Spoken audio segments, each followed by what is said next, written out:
Hello everyone, today I'm going to be showing you how to connect to the virtual computer lab in my MECC via an iPad. So here you can see that I've already logged into my MECC and I'm going to be looking for the virtual computing lab icon. And in my screen here, it's all the way at the bottom, virtual computing lab. So I'm going to go ahead and launch that. You can see it already signs me in.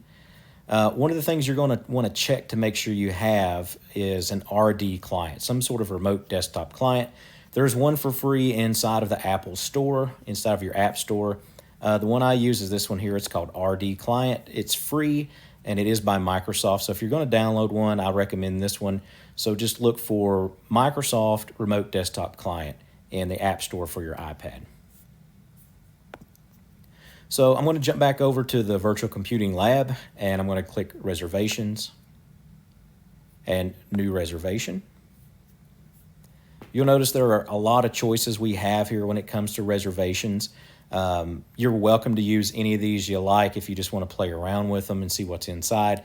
For example, if you want to use Office 2021 on a Windows 11 machine, here you go. But for our purposes, we're going to be using this Windows 10 machine that has Cisco Packet Tracer installed. So I'm going to go ahead and select Cisco Packet Tracer. I want my reservation to start now. And the duration can be all the way up to 4 hours. So if you think it's going to take you a little bit longer to finish your assignment, you can go up to 4 hours on your reservation. For our purposes, I'm just going to select 1 hour.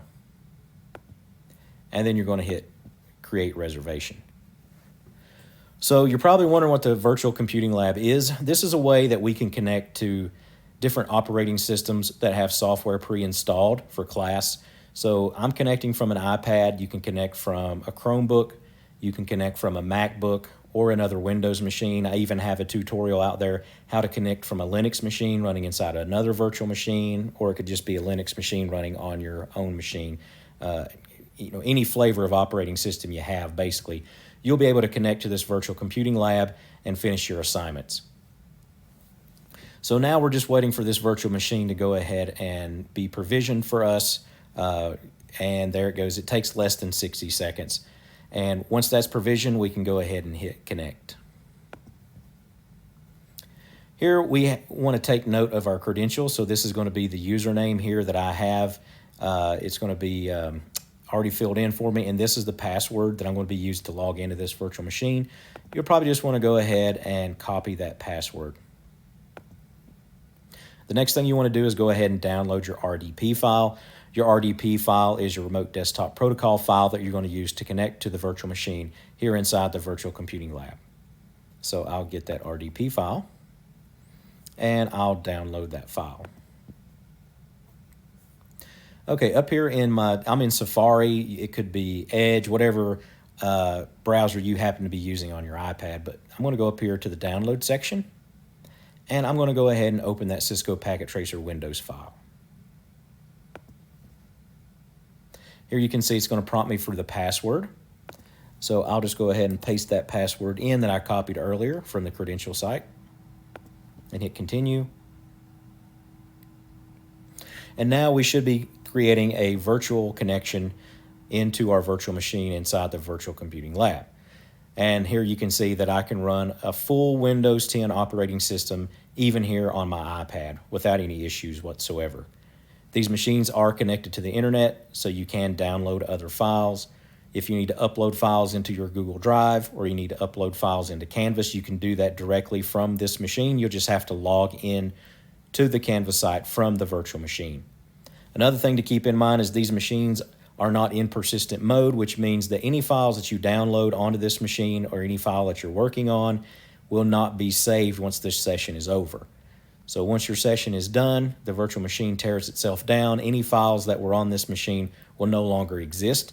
So if there are files that you need to save and you want to hold on to those files for a later date, I do highly recommend that you save those to your Google Drive or your Microsoft OneDrive or on whatever cloud service that you use to save your files.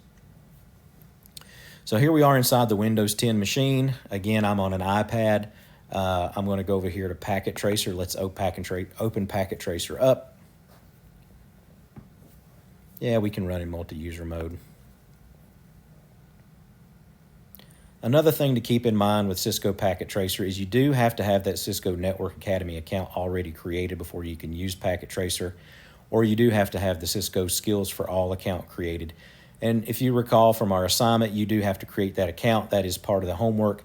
So you will create one of these accounts, go ahead and set up a username and password. And then once you log into the virtual computing lab and you spin up this VM, you just simply select which account you have. My account just happens to live inside the Cisco Network Academy, so I'll select that. And then I'll just go ahead and enter my username and password.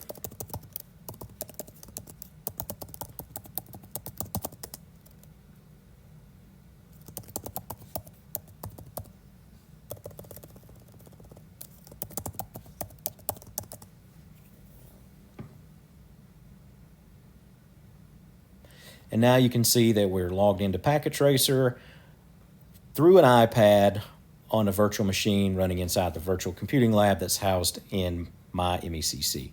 So just for example, I'll come down here and grab a switch and boot up the CLI. Okay, so I hope you found this helpful. This is just a great way if you're using one of those other mobile devices like an iPad or a Chromebook. This is a really easy way to get access to a Windows machine so that you can get access to the software you need to complete your courses. I hope you found this helpful. If you have any questions, make sure you hit me up via email, and we'll see you in the next video. Thank you.